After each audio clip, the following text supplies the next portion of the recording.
የዮሐንስ ራእይ ምዕራፍ 11 ቁጥር 1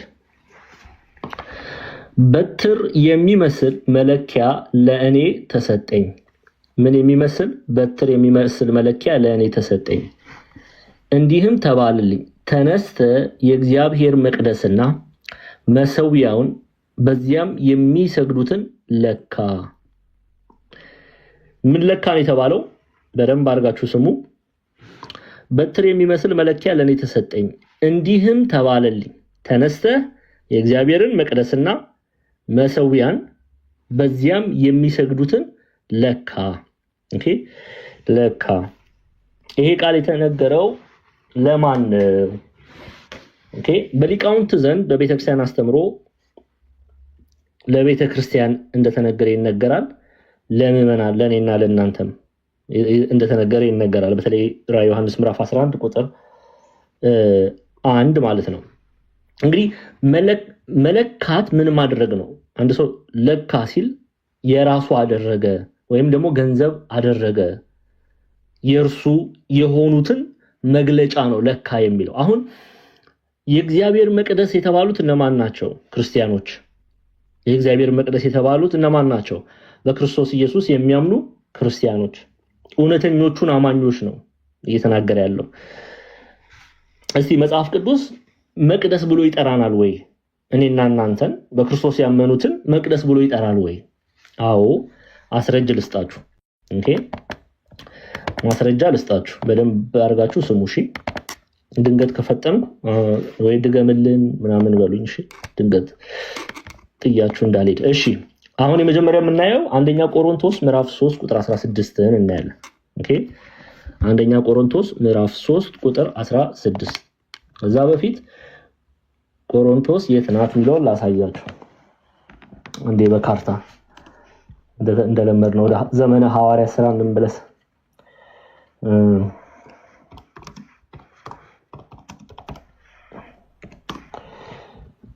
እሺ፣ ቆሮንቶስ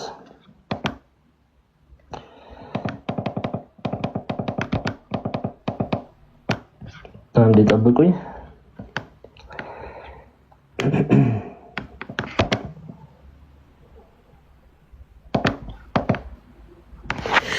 እሺ፣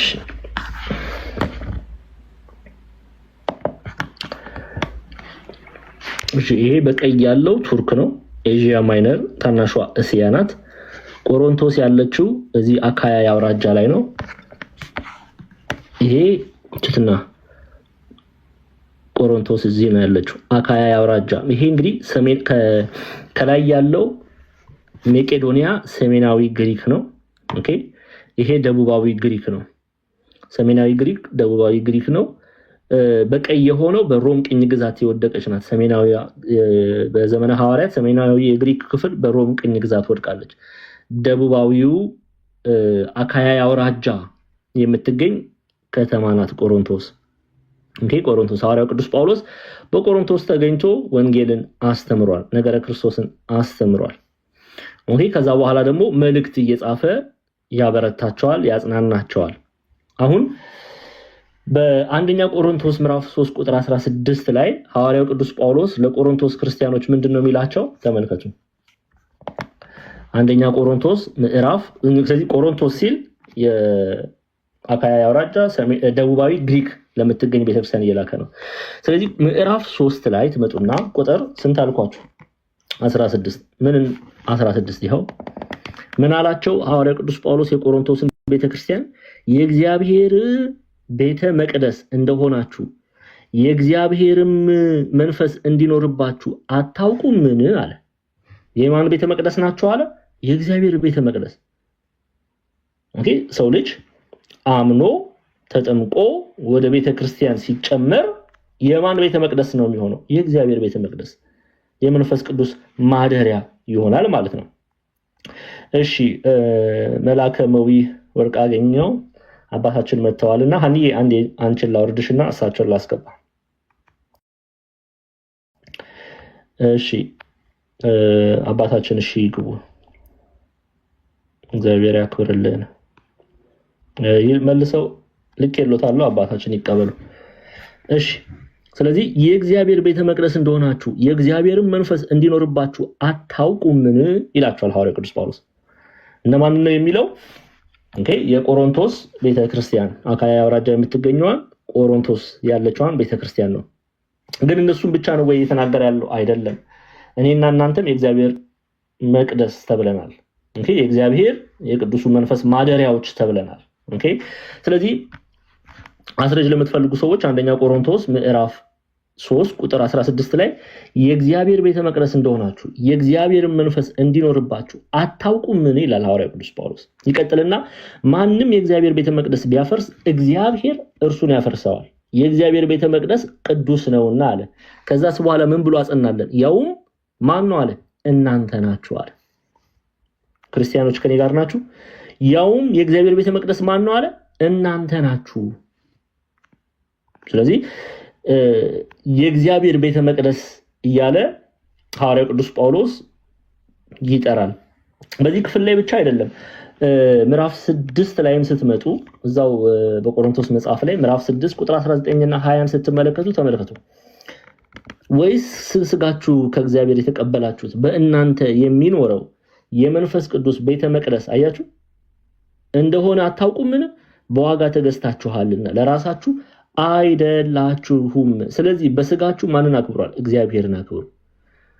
ደግመን እንመልከተው ይህን ክፍል። ወይስ ስጋችሁ አለ። ይሄንን ስጋ ነው የሚናገረው፣ this flesh ይሄንን ድንኳን ነው የሚናገረው ጳውሎስ። ምን እያለ ነው ቅዱስ ጳውሎስ? ወይስ ስጋችሁ ከእግዚአብሔር የተቀበላችሁት በእናንተ የሚኖረው የመንፈስ ቅዱስ ቤተ መቅደስ እንደሆነ አታውቁምን አለ። ይሄ ስጋችሁ ይሄ ድንኳን የእናንተ አይደለም፣ የእግዚአብሔር የመንፈስ ቅዱስ ነው። የመንፈስ ቅዱስ ቤተ መቅደስ እንደሆነ አታውቁምን አለና ከዛስ በኋላ ምን አለ? በዋጋ ተገዝታችኋል። በምን አይነት ዋጋ? ዋጋ የሚለው ሐዋርያው ቅዱስ ጳውሎስ እዚህ ክፍል ላይ ምን ነው እየተናገረ ያለው? ዋጋ የሚለው ጌታችን መድኃኒታችን ኢየሱስ ክርስቶስ በደም ዋጋ ደሙን አፍስሶ አጥንቱን ከስክሶ ስጋውን ቆርሶ እኔና እናንተን ገዝቶናል። ስለዚህ በዋጋ ተገዝታችኋልና ለራሳችሁ አይደላችሁም። ስለዚህ በስጋችሁ ማንን አክብሩ አለ? እግዚአብሔርን አክብሩ። እንግዲህ ጥያቄ ምልክት ነው እዚህ ጋር የምናደርገው። እኛ እያከበርነው ነው ወይ? ሁላችን ልንመልሰው የሚገባ ጥያቄ ነው። ግን የተጠራነው ማንን እንድናከብር ነው? እግዚአብሔርን እንድናከብር ነው። ስለዚህ በቆሮንቶስ 3:16 ቆሮንቶስ 6:19 እና 20 ላይ እኛ የእግዚአብሔር የመንፈስ ቅዱስ ማደሪያዎች ቤተ መቅደስ ተብለን ተጠርተናል። ወደ ራእይ መጽሐፍ እንመለስ። ስለዚህ ራእይ ዮሐንስ ምዕራፍ 11 ላይ በትር የሚመስል መለኪያ ለእኔ ተሰጠኝ፣ እንዲህም ተባለልኝ ተነስተህ የእግዚአብሔርን መቅደስ የእግዚአብሔር መቅደስ ማለት እኔና እናንተን ቤተክርስቲያንን ማለት ነው። እኔና እናንተ እኛ ቤተክርስቲያን አይደለን? እኔና እናንተ አንድ የእግዚአብሔር መቅደስና መሰዊያም ማለት ነው። መሰዊያ መባሉ ደግሞ ምንድን ነው? መሰዊያ ኢትዮጵያን አባቶች ኢትዮጵያን መምህራን መሰዊያ የሚለውን ስጋችንን ወይም ለእግዚአብሔር የምናቀርበው መስዋዕት መሰዊያ በዚያም የሚሰግዱትን ለካለ። እስቲ እንመልከት። አስረጅ ልስጣችሁ፣ ማስረጃ ማለት ነው። ወደ ሮም እንሂድ ደግሞ ወደ ሮሜ። እሺ አንዴ ሮምን ደግሞ ላሳያችሁ። ሮሜ የት ናት? በካርታ ሁሉንም እያሳየው ነው የምንሄደው ዛሬ። ከተማርን በደንብ ነው መማር ያለብን አይደለ?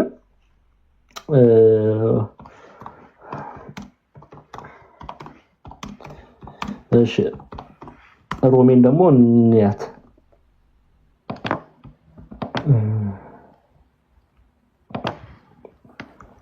ካርታ እያወጣው ነው። እሺ ይሄ ጥሩ ነው፣ ሁሉንም ያሳያል። እሺ ህይወት የሚዩት አድርጌ ተባረክ። እሺ እቺ ኤዥያ ማይነር ናት፣ ታናሿ እስያ። ዛሬ ላይ ቱርክ ናት። ይሄ ግሪክ ነው። ዛሬ ላይ ሰሜናዊ ደቡባዊ ግሪክ፣ መቄዶኒያ ሰሜናዊ ግሪክ፣ አካያ ደቡባዊ ግሪክ። ከዛ ደግሞ ወደ ጣሊያን ኢታሊያ። ህይወት የሚዩት አድርጌ ህይወት። እሺ ኢጣሊያ ደግሞ እችትና ሮም፣ በሮም የምትገኝ ከተማ ናት ጣሊያን ወይም ኢጣሊያ ኢታሊ። ኦኬ ሮም የሮሜ መልእክት ወይም የሮሜ መጽሐፍ ጣሊያን ለምትገኘው ሮም ተብላ ለምትጠራው ቦታ የተላከ መልእክት ነው። በዛ ላሉ ክርስቲያኖች የተላከ መልእክት ነው። እንግዲህ ይሄንን እንድታስቡ እሺ። አሁን ሐዋርያው ቅዱስ ጳውሎስ በሮም ላሉ ክርስቲያኖች ምን ብሎ ነግሯቸዋል? ሮሜ ምዕራፍ 12 ቁጥር 1 ተመልከቱ። ምን ይላል? እንግዲህ ወንድሞቼ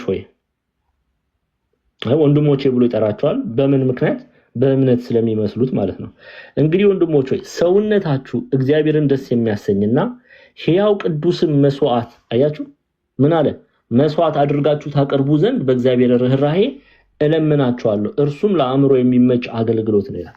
ስለዚህ ሰውነታችን መስዋዕት ተብሎ ለእግዚአብሔር የሚቀርብ መስዋዕት፣ ከኃጢአት መከልከል፣ በቃ በንጽህና መመላለስ፣ በቅድስና መመላለስ፣ ይሄ እግዚአብሔር የሚወደው መስዋዕት ነው። እግዚአብሔር የሚያሸተው መስዋዕት ነው። እግዚአብሔር የሚቀበለው መስዋዕት ነው። ይሄ በገላትያ መልእክቱ ምዕራፍ 5 ላይ ሐዋርያው ቅዱስ ጳውሎስ የዘረዘራቸው የመንፈስ ቅዱስ ፍሬዎች ኦኬ ስጋን እየጎሰምን የኃጢአት መሻትን እየጎሰምን ለእግዚአብሔር የምናቀርበው ኦኬ መጋደል የምናቀርበው መንፈሳዊ ፍሬ መስዋዕት፣ በዚህ ስጋችን ላይ የምናቀርበው መስዋዕት ተብሎ ይጠራል። ስለዚህ ራዕየ ዮሐንስ ላይ በትር በሚመስል መለኪያ ለእኔ ተሰጠኝ፣ እንዲህም ተባለልኝ፣ ተነስተህ የእግዚአብሔርን መቅደስና መሰዊያን በዚያም የሚሰግዱትን ለካ ተባለ። ምን እያለ ነው? የኔ የሆኑትን ገንዘብ አድርግ፣ የኔ የሆኑትን እወቃቸው፣ የኔ የሆኑትን ለካቸው እያለ ነው። ግልጽ ነው ክርስቲያኖች። መሰዊያ የተባለ መቅደስ የተባለ ቤተክርስቲያን እኔና እናንተ መሰዊያ የተባለ ይሄ በስጋችሁ እግዚአብሔርን አክብሩ እንዲል ቅዱስ ጳውሎስ በስጋችን ላይ የምናደርገው ኃጢአትን እየጎሰምን በመልካም የምንመላለሰው መመላለስ የሐዲስ ኪዳኑ ለእግዚአብሔር የሚቀርበው መስዋዕት ኦኬ መሰዊያን በዚያ የሚሰግዱትን ለካ ይለዋል። ግልጽ ነው።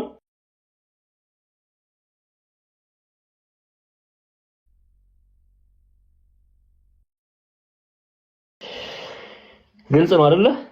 ስለዚህ ተነስተ የእግዚአብሔርን መቅደስና እኔና እናንተን መሰዊያ ስጋችንን በዚያም የሚሰግዱትን ለካ። ስለዚህ እውነተኞቹን ክርስቲያኖች ገንዘብ አድርጋቸው እያሉ ነው።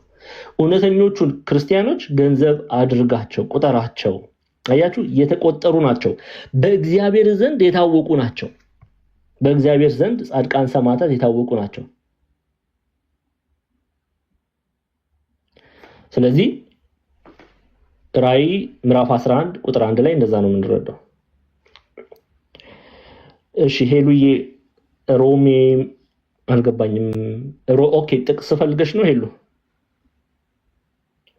ሄሉ ሚዩት ነሽ አንቺውና ንገሪኝ በደንብ እሺ ሮሜ ምዕራፍ 12 ቁጥር 1 ይኸው ሮሜ ምዕራፍ 12 ቁጥር 1 እንግዲህ ወንድሞች ሆይ ሰውነታችሁ እግዚአብሔርን ደስ የሚያሰኝ ሕያው ቅዱስ መስዋዕት አድርጋችሁ ታቀርቡ ዘንድ በእግዚአብሔር ርህራሄ ለምናችኋለሁ፣ እርሱም ለአእምሮ የሚመች አገልግሎት ነው ይላል።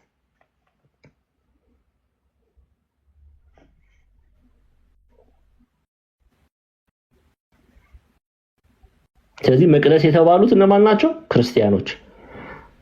መቅደስ የተባሉት እውነተኞቹ ማለት ነው።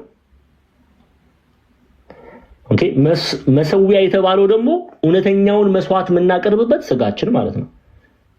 እውነተኛውን መስዋዕት የምናቀርብበት ስጋችን መሰዊያ ተብሎ ይጠራል። ኦኬ መልካም።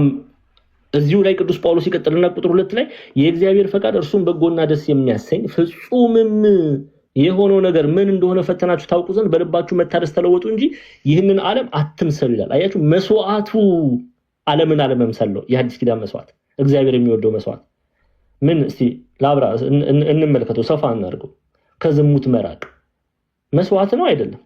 ጻፉልኝ ኮሜንት ላይ። ከዝሙት መራቅ መስዋዕት ነው አይደለም?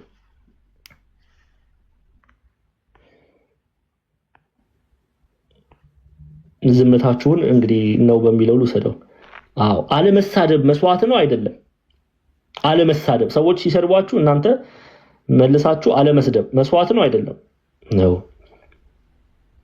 ሰውን በሰው ላይ እጅ አለመጫን፣ እጅ መከራ አለመጫን፣ ሰውን አለመግደል፣ ከክፋት መራቅ እነዚህ መስዋዕት ናቸው። በምንድን ነው እነዚህ መስዋዕት የሚደረጉት? በሰውነታችን መሰዊያ ይሆናል ሰውነታችን ማለት ነው። እየገባችሁ ነው ጎበዞች? ግልጽ ነው። መስዋዕቱ ይሄው ስጋችን፣ ይቅርታ መሰዊያው ይሄው ስጋችን፣ መስዋዕቱ ደግሞ አሁን በስጋችን የምናደርጋቸው መልካም ግብሮች ማለት ነው። እግዚአብሔር የሚወደው ነገር ማለት ነው። እሺ ስለዚህ እንመለስ። ስለዚህ በትር በሚመስል መለኪያ ለኔ ተሰጠኝ፣ እንዲህም ተባለልኝ፣ ተነስተ የእግዚአብሔርን መቅደስና መሰዊያን በዚያም የሚሰግዱትን ለካ። የእግዚአብሔር መቅደስ የተባለ ክርስቲያኖች ቤተክርስቲያን፣ መሰዊያ የተባለ መስዋዕቱ የሚፈጸምበት ስጋችንን መሰዊያ ብሎ ይጠራዋል። ስለዛ በዚያም የሚሰግዱትን ለካል ምን ማለት ነው? እግዚአብሔር የእርሱ የሆኑትን እንደሚያውቅ የሚገልጽ ክፍል ነው። ገንዘብ አድርጋቸው እግዚአብሔር እንደሚያውቃቸው የእርሱን እንደሚያውቃቸው ጻድቃን ሰማዕታቱን እንደሚያውቅ ቅዱሳኑን እንደሚያውቅ በጎቹን እንደሚያውቅ እውነተኛ በጎቹን ይሄ ዝም ብሎ የሚያጨበረብረውን አይደለም። እውነተኛ በጎቹን እግዚአብሔር ለይቶ እንደሚያውቅ የምናገኝበት የመጽሐፍ ቅዱስ ክፍል ነው። በነገራችን ላይ እዚሁ አጋጣሚ ምናልባት እችን ሐሳብ አንስቼ ልናገር፣ ምናልባት ይጠቅማችኋል። ዕውቀት እስከሆነ ድረስ ገንዘብ አድርጉበት። ክርስቲያን ተብለው ክርስቲያኖች የተጠሩት የት ነው? አንጾኪያ አይደለ? በአንጾኪያ ነው። ሐዋርያት ሥራ ምዕራፍ 11 ላይ እናገኛለን። ቁጥር 26 ይኸው ላሳያችሁ። ሐዋርያት ሥራ ምዕራፍ 11 ቁጥር 26 ላይ ይሄንን እውነት ይኸው በርናባስ ሳውልን ሊፈልግ ወደ ጠርሴስ መጣ። ባገኘውም ጊዜ ወደ አንጾኪያ መጣው። በቤተክርስቲያንም 1 ዓመት ሙሉ ተሰበሰቡ፣ ብዙ ሕዝብንም አስተማሩ። ደቀ መዛሙርትም መጀመሪያ በአንጾኪያ ማለት ዛሬ ላይ ቱርክ ነው ምን ተባሉ አለ? ክርስቲያን ተባሉ። የክርስቶስ ተከታዮች ማለት ነው። ክርስቲያን ተባሉ። ኦኬ በአንጾኪያ ነው መጀመሪያ ክርስቲያን ተባሉት። ክርስቲያን ተብሎ ከመጠራታቸው ግን ምን ተብሎ ይጠሩ ነበር የሚለውን እውነት ማወቅ ስላለባችሁ ነው። ሱላማጢስ ተናግሬያለሁ። የሚሰግዱት የተባሉት ክርስቲያኖች እውነተኞቹ ክርስቲያኖች እመለሳለሁ፣ ችግር የለም። ስለዚህ በአንጾኪያ ክርስቲያን ተባሉ። ክርስቲያን ከመባላቸው በፊት ምንድነው የሚባሉት? ደቀ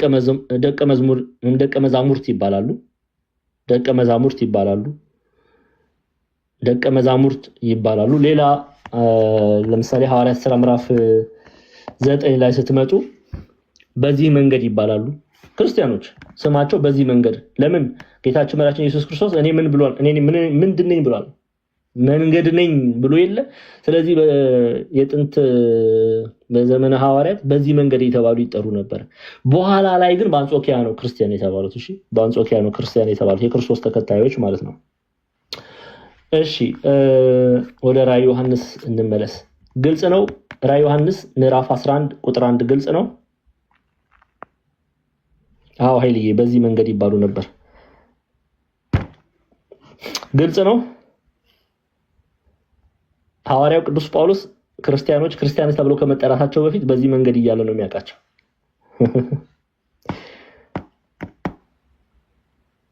እሺ ግብፃውያንን ደግሞ እንመልከት እስቲ። ግብፃውያን መተርጉማን ቄስ ቴዎድሮስ ማላቲን ማየት እንችላለን።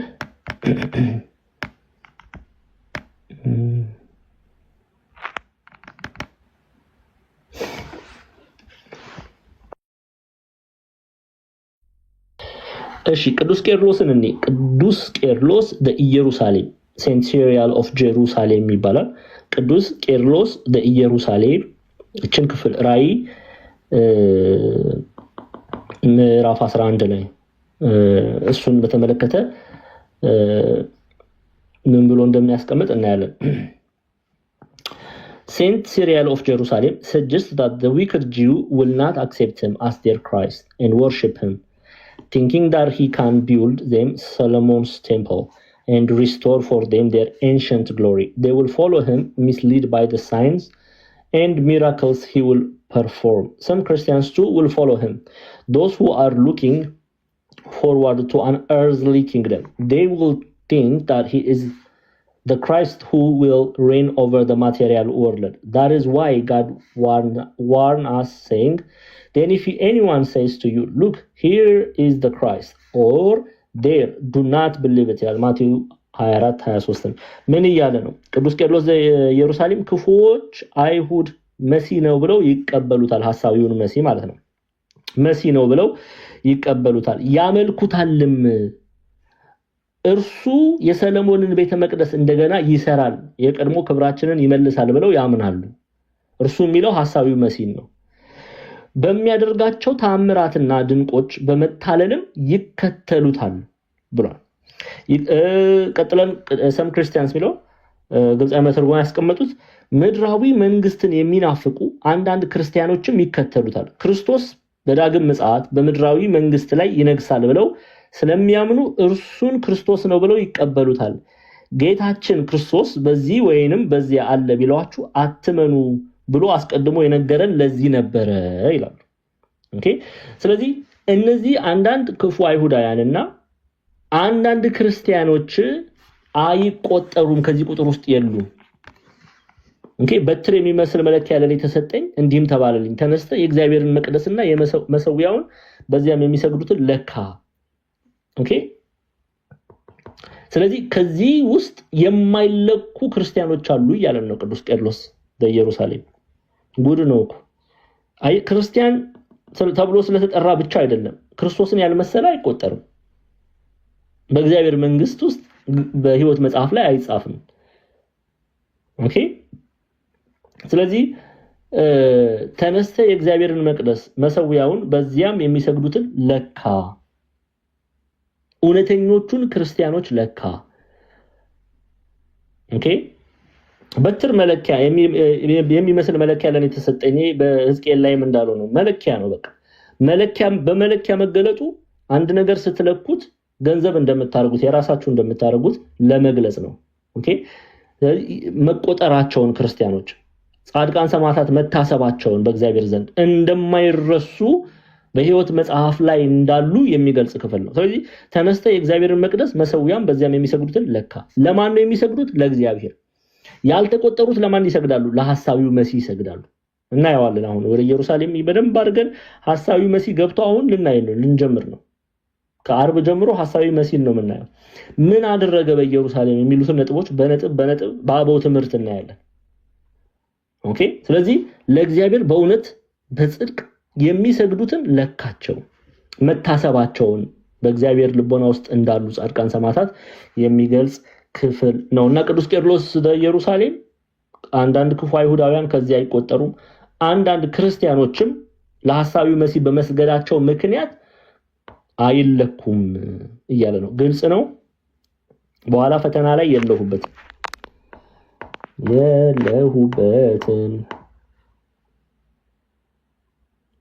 እሺ ልቀጥል። ቁጥር 2 ኦኬ። ቁጥር 2 በመቅደሱ ውጪ ያለው እድሞ ለሕዝብ ተሰጥቷል፣ ተወው አትለካው። እነሱ 42 ወር የተቀደሰችዋን ከተማ ይረግጧታል ይላል። ኦኬ። እዚህ ጋር በመቅደሱ በሁለት ከፍለን እንየው። በመቅደሱ ውጪ ያለው እድሞ ለአህዛብ ተሰጥቷልና ተወው አትለካው ይላል። ኦኬ። ምን እያለ ነው? በመቅደሱ ውጪ ያለው ኦኬ፣ ከቤተ ክርስቲያን ውጪ ያሉት እውነተኛ ክርስቲያን ተብለው የማይጠሩትን ነው እየተናገረ ያለው። በመቅደሱ ውጪ ያለው እድሞ ለአህዛብ ተሰጥቷልና ተወው አትለካው። ኦኬ። ምን ማለት ነው? ለአህዛብ ተሰጥቷል ማለት ክርስቲያን አይደሉም፣ የአህዛብን ግብር ነው የሚፈጽሙት። እኔው ዛሬ ነው ያለቃችሁ። ዛሬ እዚህ በደንብ አድርገን ነው የምናየው። አንላቀቃት። ግልጽ ነው። በደንብ አድርጋችሁ በደንብ ገብቶናል እስክትሉኝ ድረስ ደግመን ደጋግመን እናየዋለን። ስሙ። በመቅደሱም ውጪ ያለው እድሞ ለአህዛብ ተሰጥቷል፣ ተወው አትለካው አለ። ከእግዚአብሔር መንግስት ውጪ ናቸው። ለአህዛብ ተሰጥቷል መባሉ ምን ነው የሚያሳየው? የአህዛብን ግብር ነው የሚፈጽሙት። ክርስቲያንን ብለው ግን ከቤተክርስቲያን ውጪ ናቸው። ክርስቶስን ገንዘብ ማድረግ አልቻሉም። ክርስቶስን የማይመስሉ ናቸው። በመቅደስ ውጪ ያለው ደግሞ ለአህዛብ ተሰጥቷልና ተወው አትለካው ሲል አህዛብ ተሆነው ተቆጥረዋል። የአህዛብን ግብር ይፈጽማሉ። ከእግዚአብሔር መንግስት ውጪ ናቸው። ከመቅደሱ ከቤተክርስቲያን ውጪ ሰው ከቤተክርስቲያን ወጥቶ ህይወት አለው ማለት ነው። ባለሰሰት ቅዱስ ዮሐንስ አፈወርቅ ነው አይደል? አባቱ እግዚአብሔር እናቱ ቤተክርስቲያን ያላደረገ መዳንን ገንዘብ እንደማያደርግ ይናገራል። ሰው እንዴት ከእግዚአብሔር ከቤተክርስቲያን ተለይቶ ይድናል? አይድንም። ስለዚህ በመቅደስ ውጪ ያለው ደግሞ ለአህዛብ ተሰጥቷልና ተወው አትለካዋል። ከህይወት መጽሐፍ ውስጥ የለም። ለምን? ለአህዛብ ተሰጥቷልና። ምን ማለት ነው? የአህዛብን ግብር ይፈጽማል። የአህዛብን ግብር ይፈጽማል። ክርስቲያን ነኝ ብሎ ይመላለሳል፣ ግን ክርስቶስን አያውቀውም። አቤት ጉድ! አሁን በዚህ ዘመን ያው የምታዩት ነው። እድሜ ለቲክቶክ ብዙ ፍየሎች እናያለን አይደለ? በየሚዲያው ላይ ኃጢአታቸውን በንስሐ የማይሸፍኑ። ለነገሩ እኛም ለነሱ ነው የምናጨበጭበው። እየገባን ለሐሰተኞች እናጨበጭባለን። እግዚአብሔር ልቦና ይስጠን። ግን ለህዝብ ተሰጥቷልና ተወው አትለካው ይላል። አትለካው የለም፣ ከህይወት መጽሐፍ ውስጥ አይካተትም፣ በእግዚአብሔር ልቦና ውስጥ አይታሰብም። አላውቃችሁም ይላቸዋል እግዚአብሔር አምላክ። እስቲ ማቴዎስ ወንጌል እንመልከት። ማቴዎስ ወንጌል ምዕራፍ 7 ወደ ማቴዎስ ወንጌል እንሂድ። ማቴዎስ ወንጌል ምዕራፍ 7 ቁጥር 23 ተመልከቱ።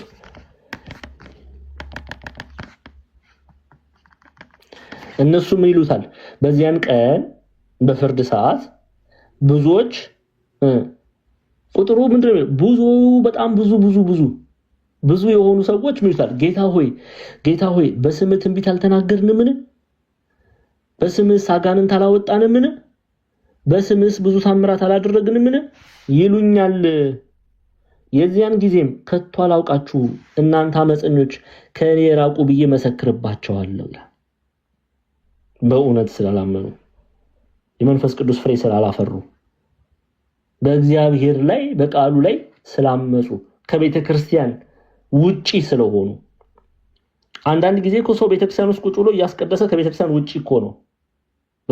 በመንፈሳዊ እይታ ከቤተክርስቲያን ውጪ ነው። ቤተክርስቲያን ውስጥ ያለ ሊመስለው ይችላል። እየዘመረ ትምህርት እየሰማ ቤተክርስቲያን ውስጥ ያለ ሊመስለው ይችላል። ግን በግብሩ ከቤተክርስቲያን ውጪ የሆኑ በጣም ብዙ ሰዎች አሉ። ውጪ ኦኬ። ስለዚህ አትቁጠራቸው ተባለ። በቃ ምንም አይቆጠሩም እነሱ። በመቅደስ ውጪ ያለው ደግሞ ለአህዛብ ተሰጥቷልና ተወው አትለካው ይላል። ለአህዛብ መሰጠቱ የሚያሳየው ፍሬ የማያፈራ አገልግሎት ውስጥ እንዳለ ነው። የአህዛብ አገልግሎት ፍሬ የሚያፈራ አገልግሎት አይደለም። የአህዛብ አገልግሎት ክርስቲያኖች የሞት አገልግሎት ነው። ለምሳሌ አስረጅ ስጠና አትሉኝም? እሺ ሮሜ ምዕራፍ 6 በነገራችን ላይ ቅዱስ ጳውሎስን በጣም ነው የምወደው ታውቃላችሁ። እሺ ሮሜ 6 ይኸው ሮምን እንመልከት። ወደ ሮም እንመለስ። ሮም የት ናት? ጣሊያን። የሮሜ መልእክት በኢጣሊያ የምትገኝ ከተማ ናት ሮም። ኦኬ እነ ፖምፔን ማየት እንችላለን። በነገራችን ላይ ፖምፔ ዛሬ አርኪኦሎጂስቶች ዲግ አድርገው አውጥተዋታል። ብቻ እነዚህ ሁሉ የሮም ከተሞች ናቸው። የኢጣሊያ ከተሞች ናቸው። ሮም በሮም ባለችው ቤተክርስቲያን ሁለት አይነት ሰዎች አሉ፣ ወይም ሁለት አይነት ግብር ያላቸው ሰዎች አሉ። ለሁለት ነው የምንከፍላቸው። አንደኞቹ አይሁዳውያን ናቸው። ኦኬ ከይሁዲነት የመጡ ናቸው። ከዛ ክርስቲያን የሆኑ ማለት ነው። ጀርባቸውን ስታጠኑ አይሁዳውያን ናቸው፣ ግን ክርስቲያን ናቸው አንደኞቹ። ሁለተኞቹ ደግሞ ጄንታይል ወይም አህዛብ ነው የምንላቸው። ይሄ ክላሲካል ሚቶሎጂ የምንለው ግሪኮ ሮማን ካልቸር፣ ይሄ አምልኮተ ጁፒተር የመሳሰለ ገንዘብ ያደረጉ ናቸው። ለነሱ ይሰግዱ የነበሩ ናቸው። ግን በኋላ ሐዋርያት አስተምረዋቸው ወደ ቤተክርስቲያን ተጨመሩ። አሁን ሁለት አይነት ከሁለት ባክግራውንድ ያላቸው አህዛብና አይሁዳውያን የሚኖሩባት ቤተክርስቲያን ናት። ኦኬ አስቀድመው እነሱ ማንን ነበር የሚያመልኩት? ይኸው አሳያችሁ ሮማን ጋር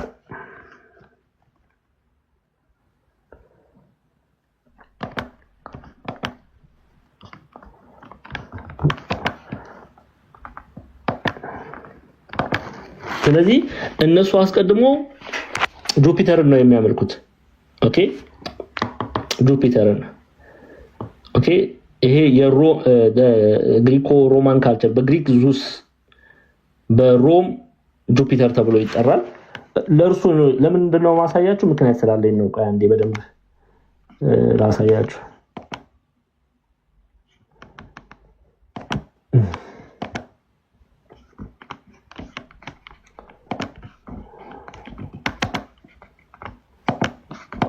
እሺ ይሄውና ኦኬ እሱንና ሌሎች ጣዖታትን ነው የሚያመልኩት ሮማውያን።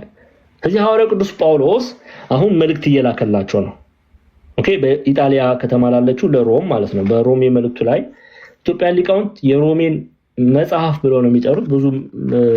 ብዙ ሚስጥራትን ያቀፈ ስለሆነ ግን ምን ብለው እንደሚጠሩ ተመልከቱ። ሮሜ ምዕራፍ 6 ሐዋርያው ጳውሎስ ምን እንደሚላቸው ስሙ። ከቁጥር 18 ጀምሬ ላንብብላችሁ። ነገር ግን አስቀድሞ የኃጢአት ባሪያዎች ከሆናችሁ፣ አስቀድሞ ሲል በቀድሞ ማንነታችሁ ክርስቲያን ሳትሆኑ በፊት የምን ባሪያዎች ናቸው አለ? የኃጢአት ባሪያዎች ከሆናችሁ ለተሰጣችሁለት ለትምህርት አይነት ከልባችሁ ስለታዘዛችሁ ከኃጢአትም አርነት ወጥታችሁ ለጽድቅ ስለተገዛችሁ ለእግዚአብሔር ምስጋና ይሁን። ስለ ስጋችሁ ድካም እንደ ሰው ልማድ እላለሁ ብልቶቻችሁ አመጽ ሊያደርጉ ለርኩሰት ለአመጽ ባሪያዎች አድርጋችሁ እንዳቀረባችሁ እንደዚሁ ብልቶቻችሁን ሊቀደሱ ለጽድቅ ባሪያዎች አድርጋችሁ አሁን ታቅርቡ። የኃጢአት ባሪያዎች ሳላችሁ ከጽድቅ ነፃ ነበራችሁ አለ። አሁን በደንብ እዚህ ክፍል ላይ በደንብ ትኩረት እንድታደርጉልኝ እፈልጋለሁ። የኃጢአት ባሪያዎች ሳላችሁ ከምን ነፃ ነበራችሁ አለ? ከጽድቅ ነፃ ነበራችሁ አለ።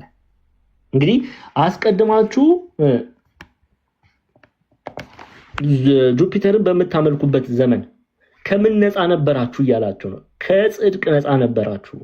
ኦኬ በኃጢአት ነበራችሁ፣ ከጽድቅ ነፃ ነበራችሁ እያለ ነው። ከዛ መለሳቸውና ምን እንደሚላቸው ስሙ።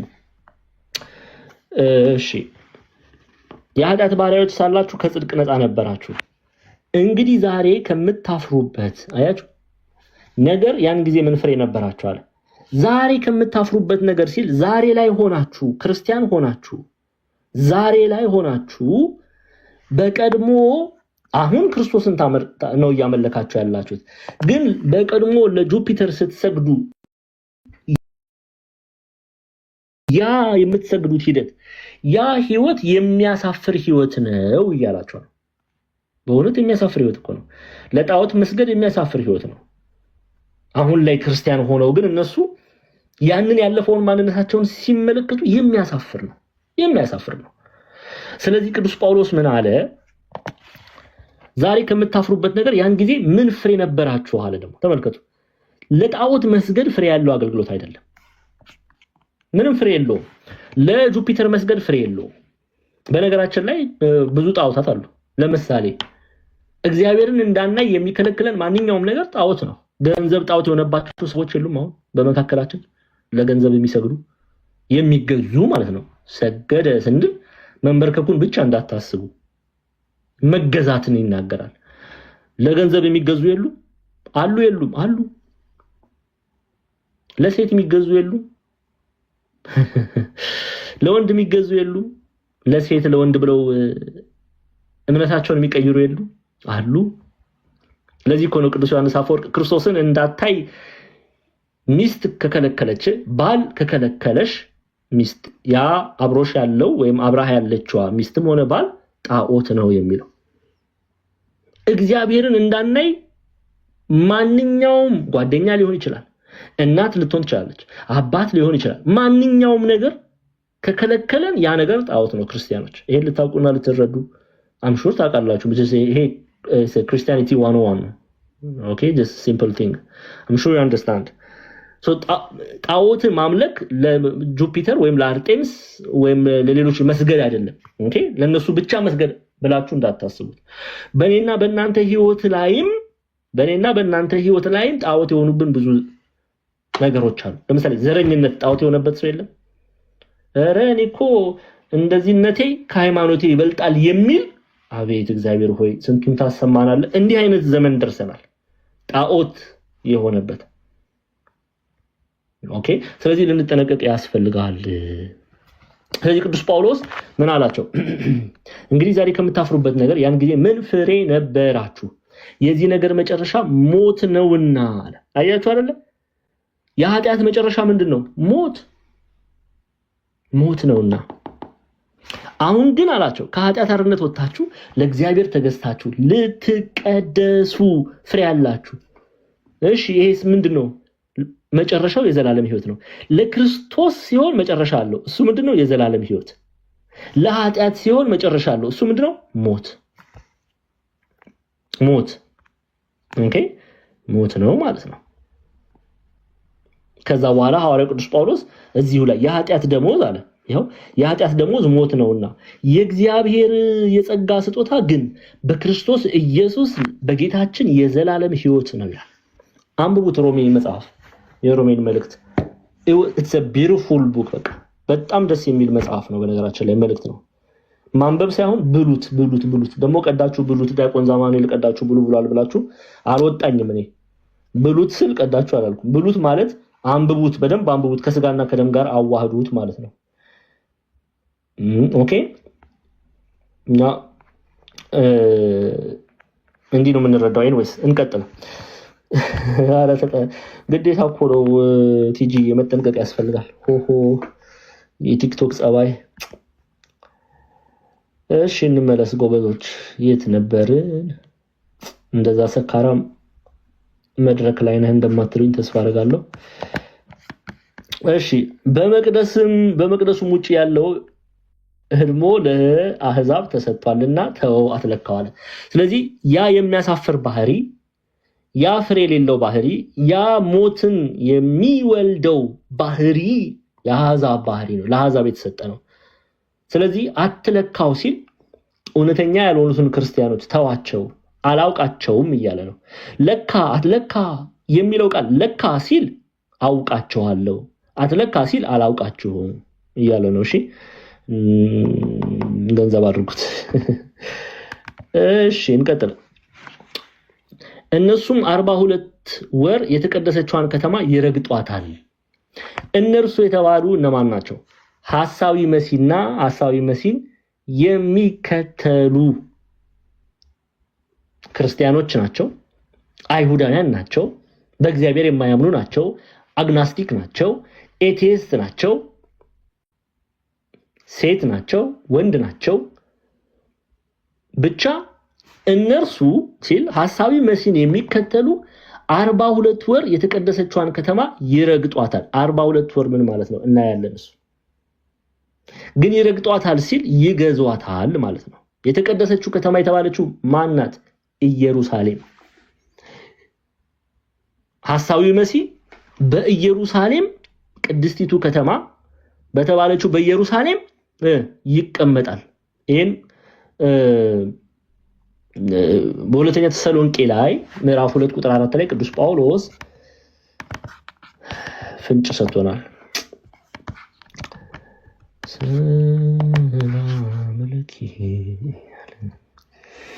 ሁለተኛ ተሰሎንቄ ምዕራፍ 2 ቁጥር 4 ይኸው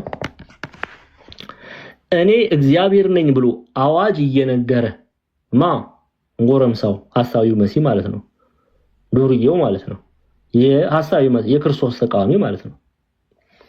በነገራችን ላይ እናየዋለን፣ በደንብ እናየዋለን። ማን ነው ሐሳዊው መሲህ? ቤተክርስቲያን መልሳለት ትምህርት። እናንተ ኑና ተማሩ እንጂ ቤተክርስቲያን ታስተምራለች። የሚያሳዝነው እናንተም አትማሩ፣ ከዛ ደግሞ ሄዳችሁ እምነታችሁን ትቀይሩና ቤተክርስቲያን አንዳንዶችን ነው ያልኩት፣ ሰነፎችን እባካችሁ ተማሩ።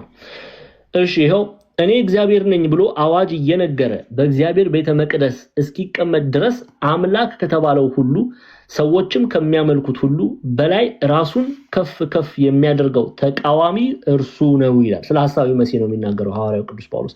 የጥፋት ልጅ ብሎ ይጠራዋል። ይኸው ማንም በማናቸው መንገድ አያስታችሁ፣ ክህደቱ አስቀድሞ ሳይመጣ የአመጽ ሰው ይለዋል ሐሳዊ መሲህን፣ እርሱም የጥፋት ልጅ ሳይገለጥ አይደርስምና ይላል። አሁን እያኮበከቡን ነው ጎበዞች፣ ወደ ኢየሩሳሌም እየገባን ነው። ሐሳዊ መሲህን በደንብ ከስር መሰረቱ ነው የምናየው። ኦኬ።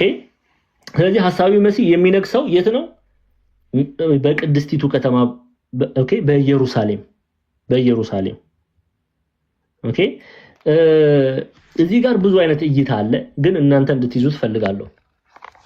እነርሱም 42 ወር የተቀደሰችዋን ከተማ ይረግጧታል፣ ይገዟታል ማለት ነው። 42 ወር ማለት 3 ዓመት። አንድ እስቲ ካልኩሌተር ላውጣ።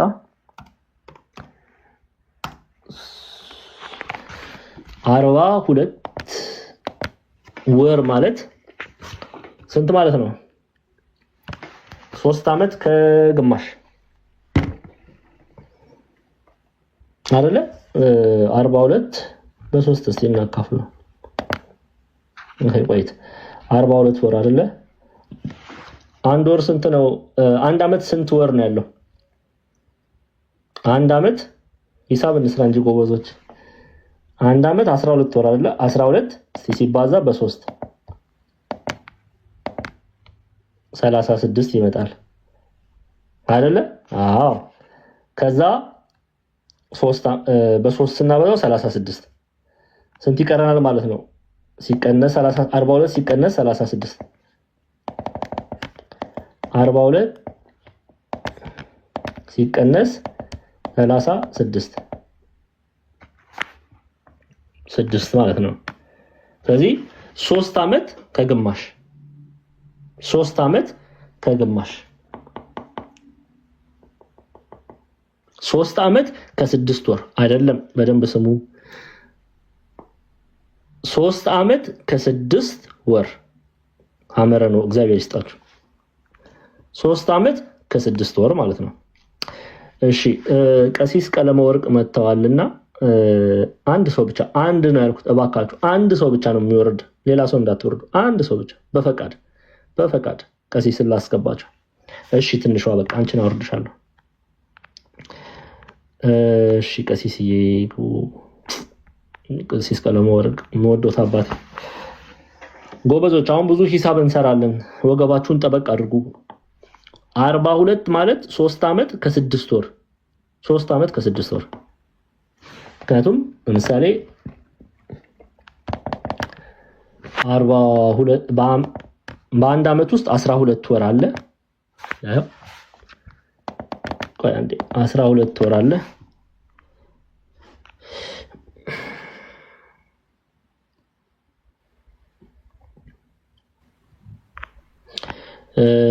እሺ ቀሲስዬ ልክ የሎታለው ይግቡ ከቻሉ።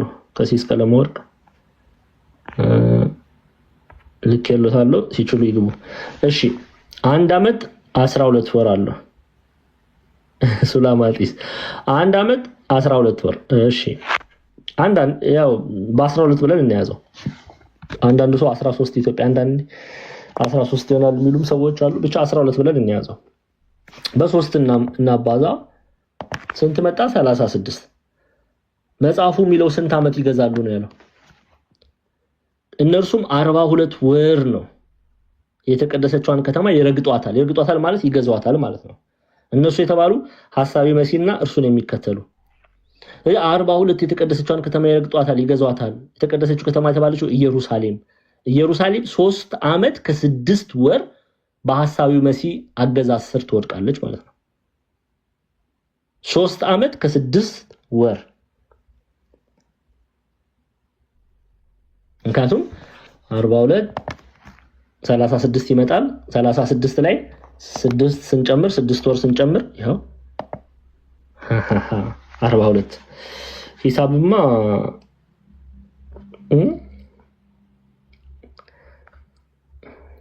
ግን የክርስቶስ እስረኛ ሂሳብ ለምንድን ነው የሚነስራችሁ? ተው እኔ አሁን እዚህ አስቀምጬ አሁን ካልኩለስ ምናምን ልጀምር እንዴ መጽሐፍ ቅዱስ ጥናት ትቼ ያስማማናል 3 ዓመት ከ6 ወር 3 ዓመት ከ6 ወር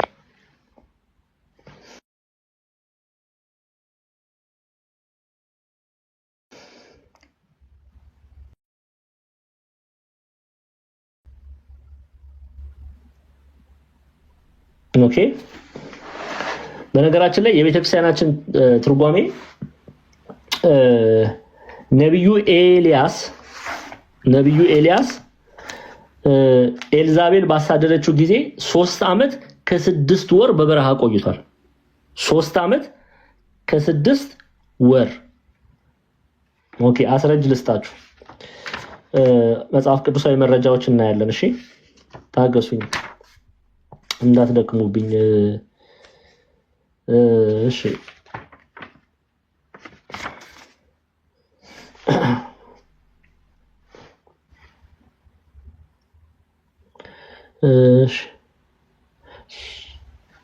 አንዴ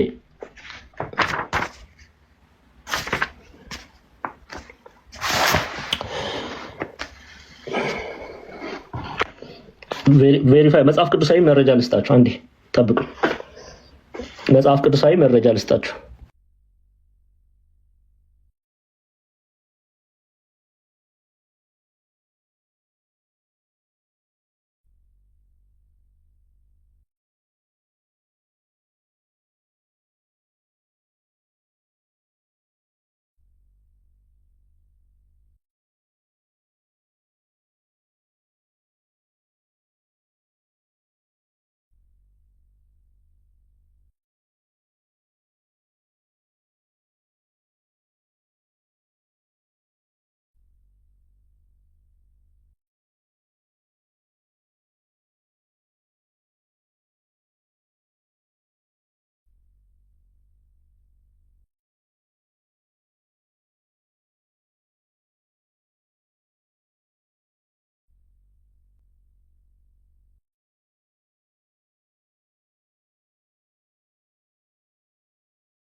መምህር ሚዩት ኖት ሚዩት ኦኬ እየከፈትኩ ነው እሺ ያው አንዴ መጀመሪያ ይሄንን እንይና ጠብቁኝ አንዴ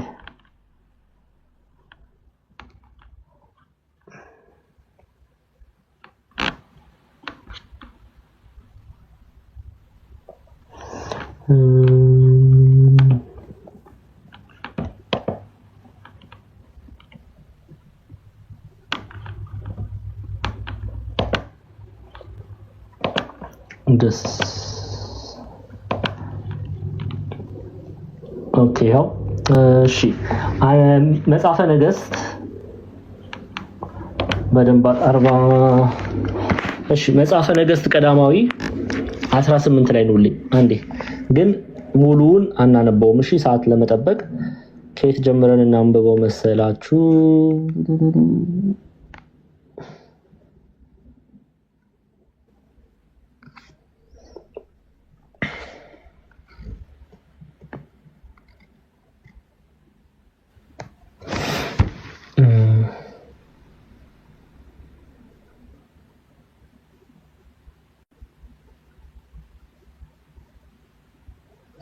እሺ አንዴ ቆይ ጠብቁኝ አንዴ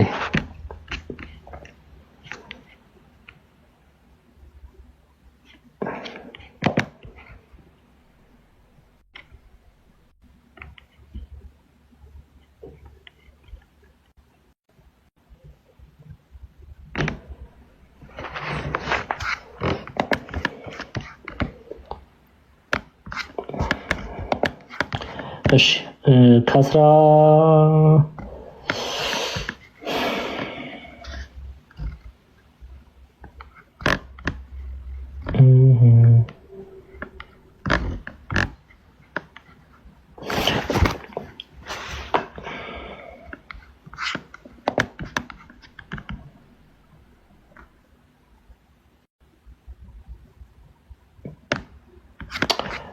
እሺ ያዕቆብ 5 ላይ ያለውን ለምን አናይ በቀላሉ?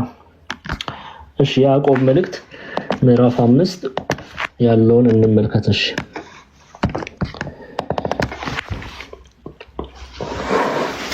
በደንብ ቃል በቃል እንትኑን እንድናይ ነው፣ ወራቱን እንድናይ ነው። ያ ኤልያስ እንደኛ የሆነ ሰው ነበረ፣ ዝናብም እንዳይዘንብ ሚዩት አይደለም ማለት። እሺ ኤልያስ እንደኛ የሆነ ሰው ነበር፣ ዝናብም እንዳይዘንብ አጥብቆ ጸለየ። ኤልያስ በምድር ላይም 3 ዓመት ከ6 ወር አልዘነበም። 3 ዓመት ምን ከ6 ወር አልዘነበም። ሁለተኛም ጸለየ፣ ሰማዩም ዝናብን ሰጠ፣ ምድሪቱም ፍሬዋን አበቀለች ይላል። እና ለምንድነው ይህንን ክፍል ማንሳትና አሁን ጊዜ ወስደን እንድንነጋገር የፈለኩት? ኤልያስ ስንት ጊዜ ጸለየ ነው ያለን ያዕቆብ? 3 ዓመት ከ6 ወር። ኦኬ በዘመነ ብሉይ ኤልያስ 3 ዓመት ከ6 ወር ጸለየ። እግዚአብሔር አምላክም ዝናብ እንዳይዘንብ አጥብቆ ስለጸለየ እግዚአብሔር አምላክ ጸሎቱን ሰማው።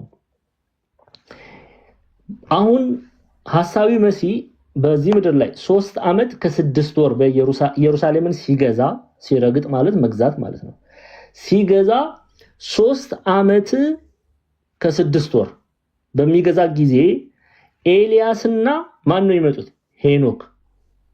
ኤልያስና ሄኖክ መተው የተጣመመውን ያቀናሉ፣ ለእርሱ የሰገዱትን ወይም ለእርሱ የሚያመልኩትን ወደ እውነት ወደ ብርሃን ይመልሳሉ። ስለዚህ 42 ወራት 3 ዓመት ከ6 ወር ቢገዛም ማን ይመጣሉ? ኤልያስና ሄኖክ ይመጣሉ ማለት ነው። ኤልያስና ሄኖክ ይመጣሉ። አሁን እነርሱም 42 ወር የተቀደሰችዋን ከተማ ይረግጧታል፣ ይገዟታል። ሐሳዊው መሲህ እርሱን የተከተሉ የካዱ ማለት ነው፣ እነሱን የሚያነሳ ክፍል ነው። አንድ ነገር ላሳያችሁ እኮ ስለፈለኩ ነው፣ ስላላገኘሁት ነው።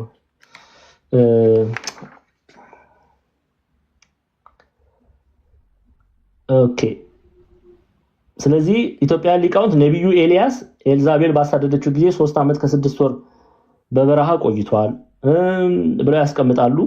ቪክቶሪያኒስ የሚባሉም ሊቅ ቆይ አንዴ አገኘዋለሁ። you have to ምንም መቅረት የለበትም። እሺ ይሄው እናንተ እሺ ቢሾፕ ቪክቶሪያኒስ አሁን ይሄንን ምዕራፍ 1 እና 2ን ጠቅልለን እናያለን። ቢሾፕ ቪክቶሪያኒስ ይታያችኋል አይደል? ይታያል?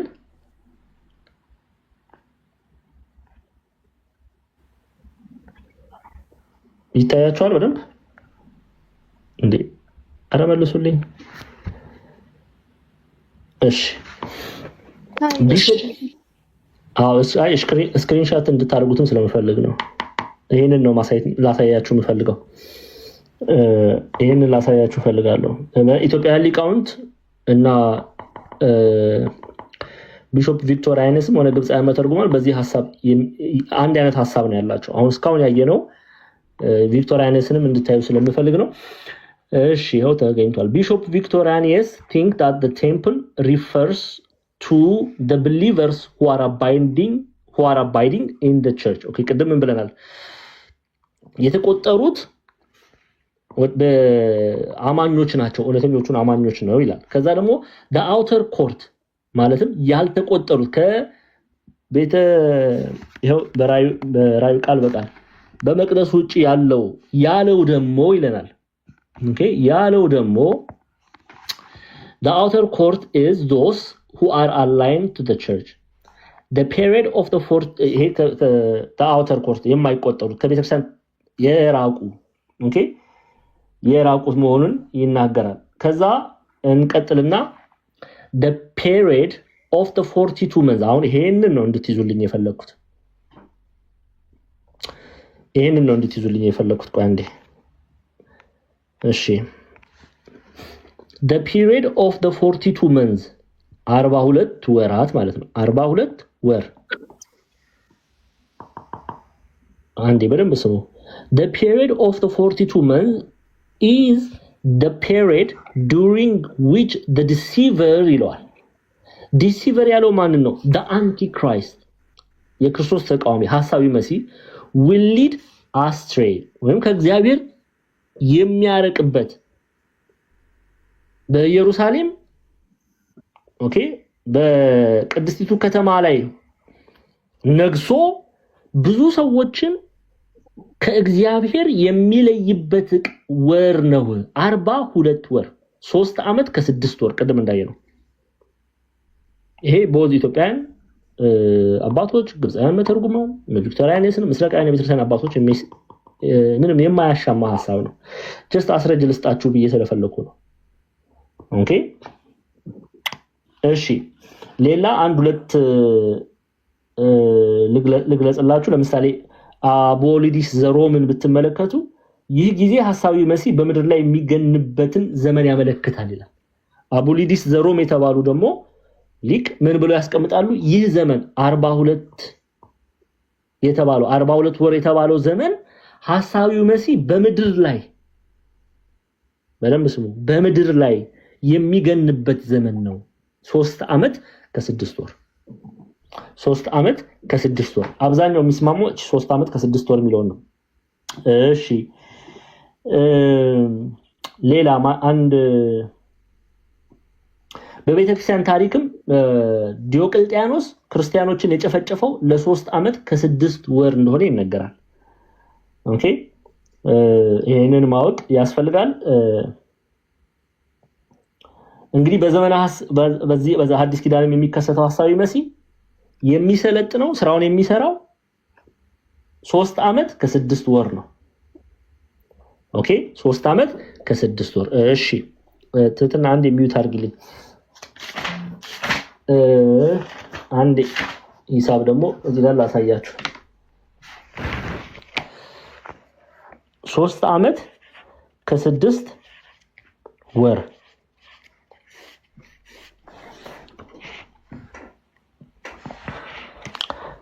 በመጽሐፍ ቅዱስ ኦኬ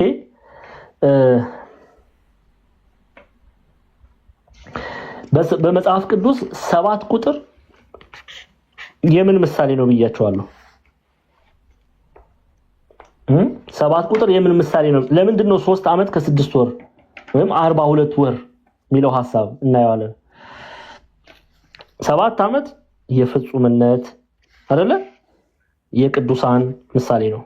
7 ቁጥር የቅዱሳን የፍጹምነት ምሳሌ ነው። አዎ እሺ ጎበዞች። 7ን ለሁለት የ7 ግማሽ ለሁለት አካፍሉልኝ። ስንት ነው የሚመጣው?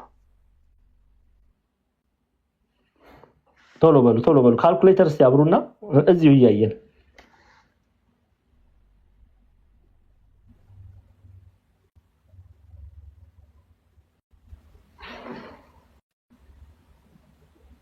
ያው 3.5 ኦልሞስት ግማሹ ማለት ነው። የ7 ግማሽ ይሄ ምን ነው የሚያሳየው ይላሉ አንዳንድ መምህራን፣ ስልጣኑ ፍጹም እንዳልሆነ እንደማይጸና። ኦኬ የሐሳዊው መሲህ ስልጣን ፍጹም እንዳልሆነ እንደማይጸና ይነግረናል። አንድ ምን አሁን ለምሳሌ 7 ሲል ፍጹም መሆኑን ነው የሚናገረው፣ ግን 3.6 ኦልሞስት ግማሹ የ7 መሆኑ ምን ነው የሚያሳየው? የሐሳዊው መሲህ ስልጣን የማይጸና መሆኑን ነው።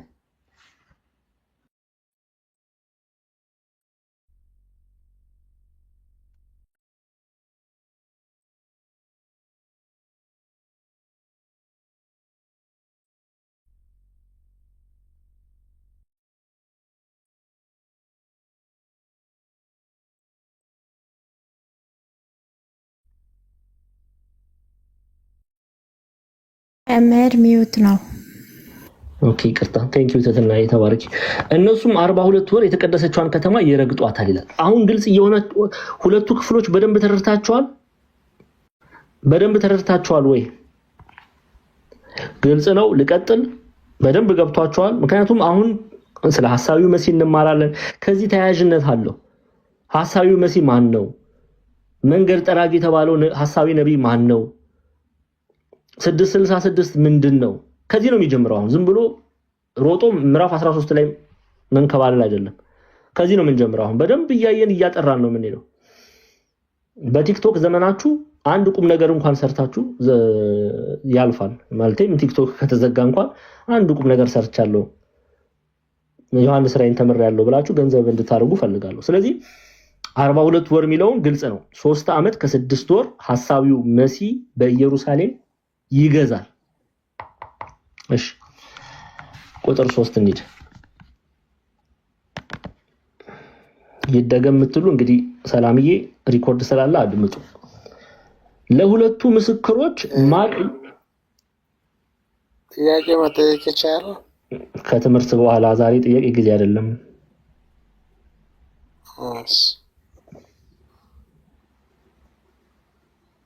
ሚውት ቢያደርጉልን እንዲያውቁን እግዚአብሔር ያክብርልን።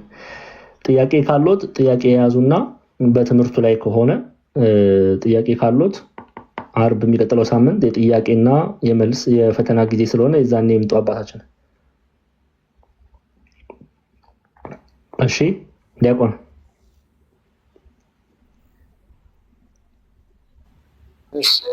እሺ። ለሁለቱም ምስክሮች ማቅ ለብሰው ከሁለት እባካችሁ ሚውት አድርጉ።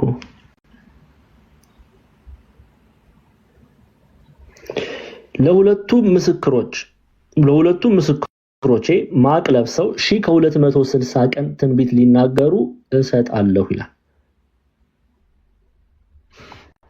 ለሁለቱም ምስክሮቼ ማቅ ለብሰው 1260 ቀን ትንቢት ሊናገሩ እሰጣለሁ። 1260 ቀን 1260 ቀን ማለት ነው። ኦኬ እስቲ 1260 ቀን ምን ማለት ነው? ምንን ያሳያል ሚለውን እናያለን። ከዛ በፊት ግን ኦኬ እሱን እንይና ከዛ ሁለቱ ምስክሮች የተባሉ እነማን ናቸው ሚለውን እንይ። እሺ አንድ ወር ስንት ቀን አለው? አንድ ወር 30 ቀን ብለን እንያዘውና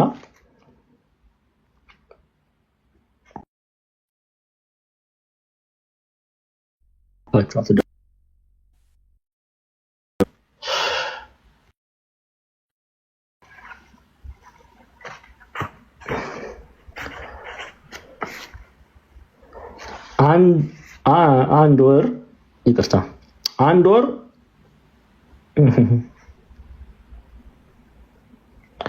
1260 ቀን። ፕሊዝ አንድ ያትረብሹ፣ ሌላ ኮሜንት አትጻፉ፣ ሌላ ነገር አትጻፉ። እዚሁ እናያለን እኛ 1260 ቀን እንመለስ። አንድ የመጽሐፉን እንየው። ለሁለቱ ምስክሮች ማቅ ለብሰው 1260 ቀን ትንቢት ሊናገሩ እሰጣለሁ። 1260 ቀን 1260 ቀን ኦኬ እሱን ነው የምናየው። እንትን ሂሳብ እንስራሽ። አንድ ወር 30 ቀን ማለት ነው። 42 ወር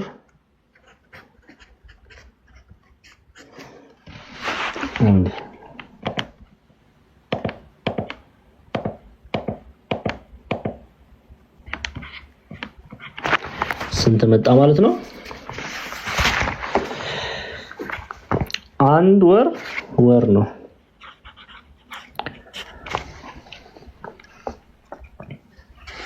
አንድ ወር 30 ቀን 42 ወር ነው አይደል የሚለው?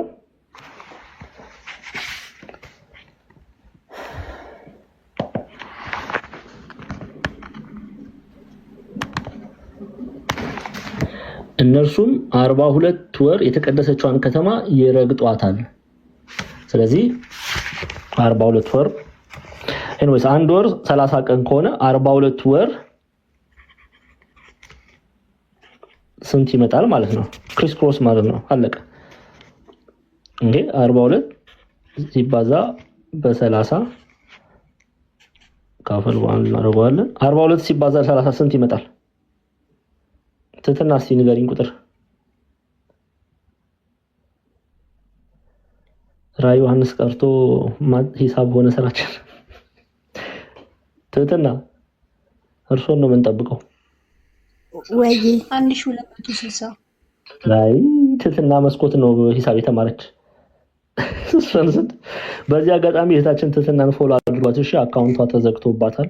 ፎሎ አድርጉ። ይሄ አዲሱ አካውንቷ ነው። ወደ ቀደመው እንመልሳታለን። ሃምብሊ ስንት መጣ?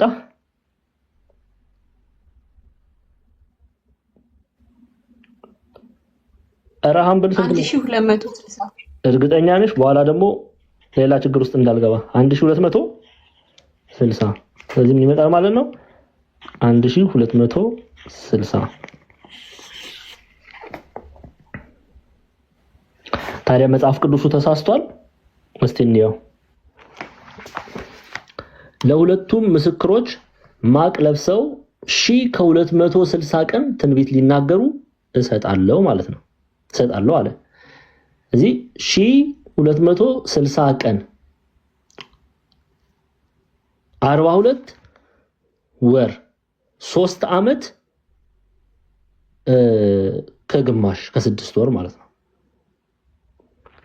ሁለቱ ምስክሮች የተባሉ እነማንና ማን ናቸው የሚለውን እንዴ ሁለቱ ምስክሮች እነማን ናቸው? አንድምታ ትርጓሜያችንን መጀመሪያ ቤተክርስቲያናችን አንድምታ ትርጓሜ እንመልከት። እነማን ናቸው? ሁለቱ ምስክሮች የተባሉ እነማን ናቸው?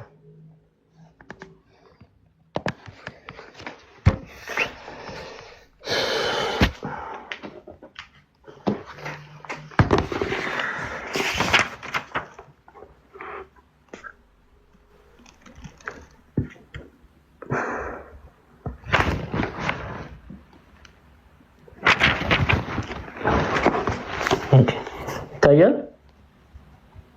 ሄኖክና ኤልያስ፣ ኤልያስና ሄኖክ።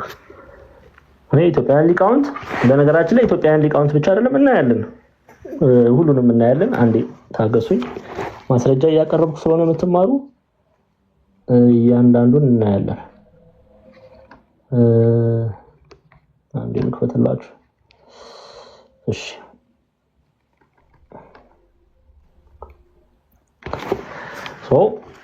ሄኖክና ኤልያስ። ለምን ሄኖክና ኤልያስ ሁለቱ ምስክሮች ሄኖክና ኤልያስ ለምን ሆኑ የሚለውንም እናያለን።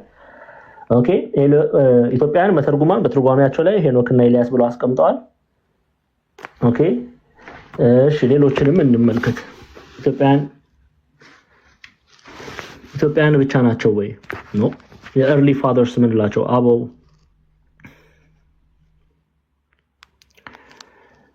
እሺ አንዳንድ ሰዎችን እዚህ ቤት ለካ ሞዴሬተር እንትን ነው። እሺ ራሴ ሚዩት አደርጋለሁ። አንዳንድ ጨዋ ሰዎች እዚህ መታችሁ ፕሊዝ ብሎክ አትደረጉም፣ ቁጭ ብላችሁ ተማሩ። እንዴው አንዳንድ ነገር ምን አሉኝ ዲያቆንዬ? ኮሜንት ቢነሳ አንዳንድ እንትን የሚጽፉ ሰዎች እሺ ሞዴሬተሮች እሺ መምሪ እሺ አይ እዚህ ሞዴሬተር የለምና ለዛ ነው። ቆይ አንዴ ልዝጋው። አንዴ ያው ሂሳብ ምናምን ሲሰሩ እንዲያሳዩ በሚል ነው። አንዴ አትጻፉ ላይክ ፕሊዝ። ሌላ ከዚህ በኋላ ደግሞ የሚጽፍ ካለ ኮሜንት ዘጋለሁ። አላስፈላጊ ነገር አትጻፉ። መማር እዚህ እንቱ ፈንቶ ለመማር አይደለም የመጣችሁት። የእግዚአብሔርን ቃል ነው የተማርን ያለ ነው። ማስረጃ እያያችሁ ነው የምትማሩት። ከዚህ በላይ እንዴት እናርግ እንዴ? እዛው የለመዳችሁበት እዛው ፍየል ተራ ሂዱ፣ እዚህ አትምጡ። ኦኬ ኤርሊ ፋዘርስ ኦኬ አበው የቀደሙት አባቶች ምን ብለው አስተምረዋል? አሁን ኢትዮጵያውያን ሊቃውንት ብቻ አይደሉም ሄኖክና ኤልያስ ያሉት። ሄኖክና ኤልያስ ብቻ ናቸው ወይ? አይደሉም። The early fathers proclaimed that the two witnesses were Elijah and Enoch. ወይም ኤልያስ እና ሄኖክ ናቸው። Ahead of them were Justin Martin. ኦኬ አሁን የቀደሙት አባቶች ከተናገሩት ውስጥ እነማንን ነው የምናየው? አንደኛ ዮስቲኖስ ሰማዕት ጀስተን ደ ማርተር ዮስጢኖስ ሰማዕት። ኦኬ ዮስጢኖስ ሰማዕት ብቻ ነው ወይ? አይደለም። ሂፖላይተስ ወይም አቡሊዲስ ዘሮም ተብሎ ይጠራል። አቡሊዲስ አይደለም። ሌላስ? ኢግናቲየስ ማን ነው? አግናጢዮስ ማለት ነው። አግናጢዮስ። ተርቹሊያን ወይም ኢትዮጵያ ሊቃውንት ማን ብለው ነው የሚጠሩት? ተርጡለስ። በዚህ አጋጣሚ የቀደሙት አበው ሊቃውንት ስምም በዚህ አጋጣሚ ያዙ። እሺ ከዛስ? ኦገስትን ወይም ኦገስትን ማን ተብሎ ነው የሚጠራው? ሚነግረኝ። አውገስጢኖስ ነው የሚባለው በሊቃውንት ዘንድ። ኦኬ ዝም ብላ አውገስትን እንዳትሉ፣ አውገስጢኖስ። ከዛስ? ሴንት ኤፍሬም ደ ሲሪያን። መቼም ኤፍሬምን ማያውቅ ኦርቶዶክሳዊ አለ ብዬ ማመን በጣም ነው የሚከብድ። ሴንት ኤፍሬም ደ ሲሪያን ማን ነው? ሴንት ኤፍሬም ደ ሲሪያን ቅዱስ ኤፍሬም ሶሪያዊ። እሺ ጃን ኦፍ ዳማስካስ የሚባለው ማንን መሰላችሁ? ዮሐንስ ዘደማስቆ ይላሉ ኢትዮጵያን ሊቃውንት።